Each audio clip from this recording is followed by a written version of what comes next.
78 Sports TV here. Salute to the mighty LDBC. Smash the like button and hit the subscribe. Turn on your notification bell so you'll be notified when I drop a new video. And if you're digging the video, please share the video. All right, y'all. We're trying to get to that 100,000 wow. So make sure y'all spread the word about this channel. Sub to the channel. Check it out. Shannon Sharpe has said on Nightcap with Ocho, they had a segment where they were talking about Travis Hunter getting hated on for getting baptized or whatever, right? And they gave their thoughts on that. Shannon Sharpe revealed that in 2 years he's getting married. He kept saying it. So Ocho said, well, wait a minute. For you to say you getting married in 2 years, that means you already got somebody in place to get married. And then Shannon gave him a little wink or whatever, like he, as to say, yeah, I got somebody, right? So now, first and foremost, I don't like getting in people's personal business unless they put their personal business on Front Street, all right? Shannon Sharpe has had a lot of controversial stuff going on with him, given the fact that, he just had to pay the little young snow bunny $20-something million. She blackmailed him and shook him down, but, whatever, it is what it is. He had to pay her $20 million. Then he got his exes from the past, these other snow bunnies from the past that are like accusing him of rape and all kind of stuff like that, and all kind of assaults. Monique told Shannon Sharpe on Club Shay Shay, you need to get you a woman and sit down somewhere before it's too late. Settle down. It looked like Shannon is taking Monique's advice. However, I hate to do this, bro, but Shannon, you a very judgmental dude. You stay in everybody else's business. You talk like your stuff don't stink. So, bro, look, I'm sorry, but I'm going to be watching to make sure this ain't no snow bunny. Usually I wouldn't care, but in your situation, bro, you got to be smart. Shannon, I sincerely hope you ain't foolish enough to finna marry a snow bunny, because it's not finna end good for you. If you ain't learned your lesson by now, you got to be one of the most ignorant. You know what? Forget it. I'm gonna keep going. I'm going out here and get me some coffee from this other spot. Should get some coffee from this gas station though. It's cheaper.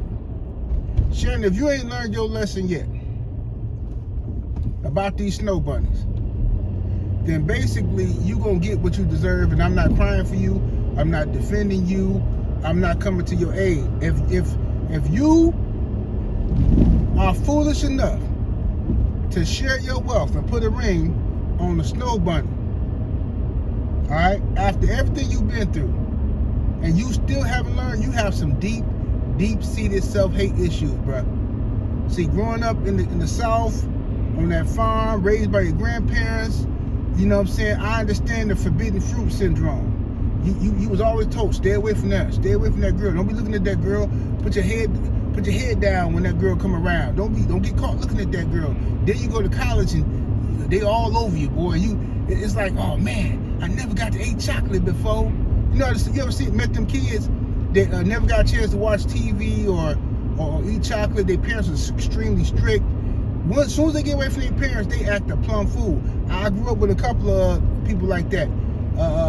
There's one dude, he never got the chance to watch Martin or Living Color, stuff like that when we was growing up. We used to be talking about it in school, and he felt so left out, but he just, his parents stayed on him.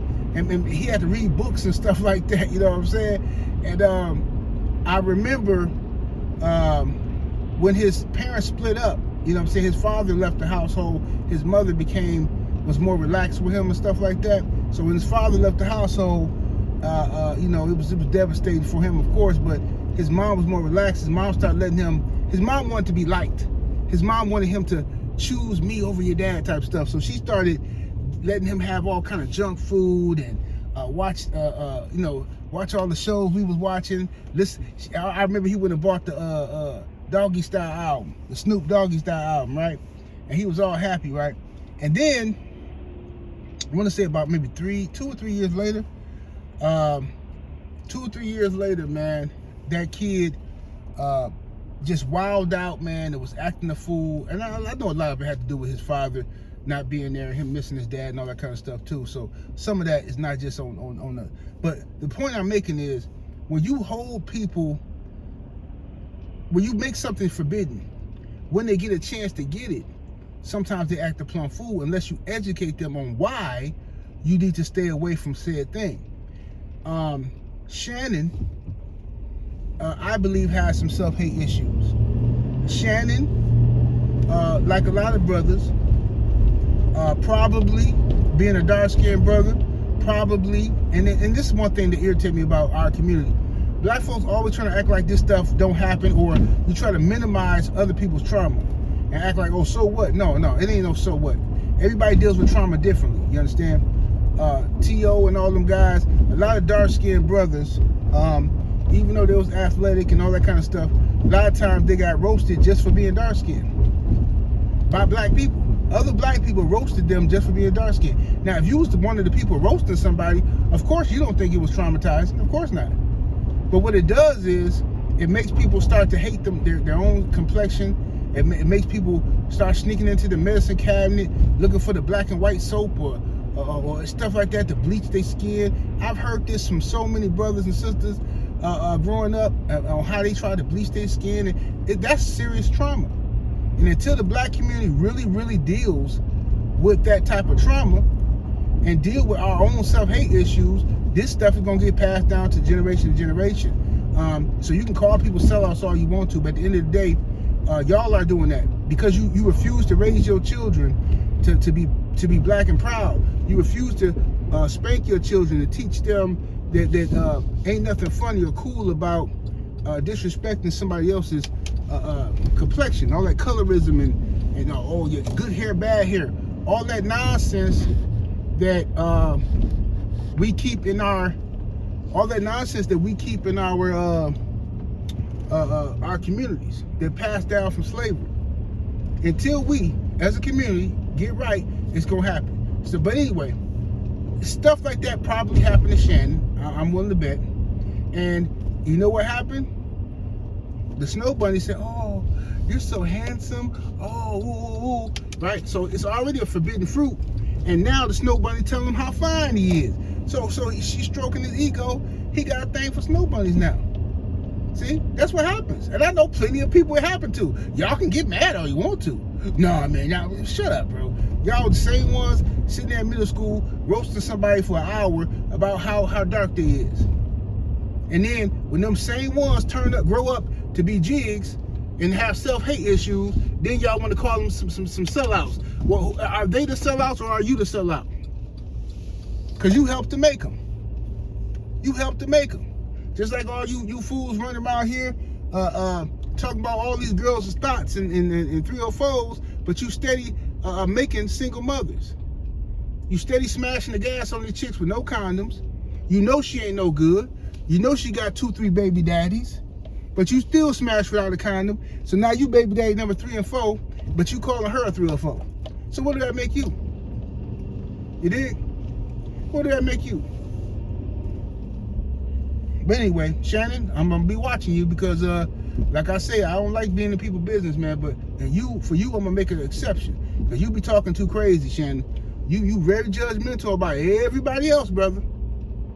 You know, hating on Westbrook like it's going out of style. You and Skip Bayless, you sat right there on that show with racist Skip, sitting there dragging Russell Westbrook to protect your boy LeBron. You needed a scapegoat. And now the man ain't even with LeBron. Y'all still roasting the man. Russ went from being this great NBA player, all-time great, and all this type of stuff to one time as soon as he go play with the Lakers, everybody hate his guts. And you still got primates on YouTube to this day, just roasting him, no matter what he do. This whole time I've been on YouTube, I ain't seen not one person claim to be a Kings fan. Never in the history of YouTube have I ever heard anybody come on, hey, the Kings gonna win it all. The Kings, man, Sacramento Kings. I ain't never heard nobody talking about the Kings. Soon as Westbrook signed with the Kings, all these YouTube videos popping up. Oh man, we're done now. Oh, Westbrook finna ruin our team. Your team? Well, if y'all don't go somewhere and shut up, well, y'all don't even represent your squad. Man, I swear, bro, they done made bashing Russ like a rites of passage or something. And that's why I don't have no mercy for these busters out here. I ain't got no mercy for LeBron. You know what I'm saying? All y'all ain't got no problem hating on Russ. Y'all got no problem hating on Darvin Ham and all these other black folks, hating on Michael Jordan, hating on Kobe, hating on everybody. But as soon as somebody say something about your bald-headed, wig-wearing, toupee LeBron, here come, how can you be black and have something against LeBron? How can you be black and not say that LeBron's the greatest? Man, go somewhere and dry off your lip, bro. It's right in there in the corner. Yeah, you got some jizz right there. Get that off your lip, bro. Get that off your lip. Your breath stink now, bro. Straight up. You got to fix that, homie. Something wrong with you. We can have basketball, sports debates with everybody else except for this one bald-headed weirdo, LeBron James. Now, as soon as we mention him, now your blackness is in question. Now your ancestry is in question. Like LeBron James is the blackest man on the earth or something. Like LeBron James is Malcolm X, Marcus Garvey. Somehow, some way. Miss me with the cat, bro. You get the energy, you get back the energy you put out, okay? Y'all laughing and grinning, then and that's why I ain't got no problem cooking Shannon Sharpe. Now, I defended Shannon when it came to that, that snow bunny, because I knew she was setting them up, and I didn't like how they set them up, but still, Shannon got no better. Now that you got past that situation, you get paid her $20 million, life-changing money, everything you done worked for, you done gave it right back to them people, right? So now, if you finna get married, Shannon, let's make sure, good brother. Let's make sure you ain't finna make no foolish mistake, Shannon. Don't be stupid. Don't be dumb. So I'm gonna be on the lookout. Hopefully you done found you the right one. You know what I'm saying? But we'll see what happens. Y'all let me know what y'all think. 78 Sports TV. Salute to the mighty LDBC. Smash that like button, share the video, subscribe to the channel. Check me out on Patreon, patreon.com/78 Sports TV. That's patreon.com/78 Sports TV. Come on through, get some of that good game. We up out of here, deuces.